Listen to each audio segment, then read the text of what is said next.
सर्वांना जय शिवराय. मी उमेश दिनकर शिंदे, राहणार जालटा, छत्रपती संभाजीनगर. आपण एक दाल मिलिंग मशीन आलेलं आहे, जे की प्रोझेन कंपनीचे आहे, जे की आपल्याला 1:30 पडलेले आहे. आपण त्याच्यामध्ये तूर, हरभरा, आपले मूग वगैरे, गहू फिल्टर वगैरे सर्व गोष्टी करू शकतो. आपण ती मशीन प्रोजेक्शन ह्या कंपनीकडून आलेली आहे. जसे की आपण बघताय तुम्ही तुम्हाला डाळ दाखवतो. हे बघा, ही फर्स्ट अटेम्प्टमध्ये निघलेली डाळ आहे, जे की खूप सुंदर आली. आणखीन एकच्यामध्ये क्लिअर होऊन जाईल. तुम्ही दिवसाला तुमची अगर मॅन पॉवर जास्त असेल तर तुम्ही मिनिमम तिला 4 क्विंटल काढू शकता दिवसभरामध्ये.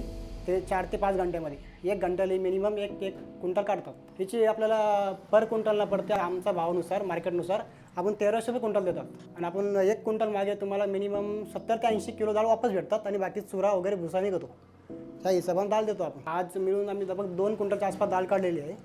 आम्हाला डाळ मिनिमम पडताय तर 1000 ते 1200 रुपये रोज पडताय बऱ्यापैकी. मशीन 3 ते 4 घंट्यामध्ये तेवढं प्रोडक्शन काढतो. सबसिडी मिळते ना तुम्हाला. मशीन जेव्हा किमतीत चालली का त्यापेक्षा तुम्हाला 70% सबसिडी मिळते. मी जे शिक्षण चालू आहे माझं BAला, मी लास्ट इयरला आहे. एक अमोल सर पाटील सर आहे, ज्यांच्याकडून आम्हाला त्यांच्या मार्गदर्शनाखाली चांगली मशीन चालवण्यात मदत भेटली. जसं की ते आम्ही संपर्कात असतात. काही चुकलं वगैरे तर ते आम्हाला कॉल करून आम्ही त्यांना सांगतो.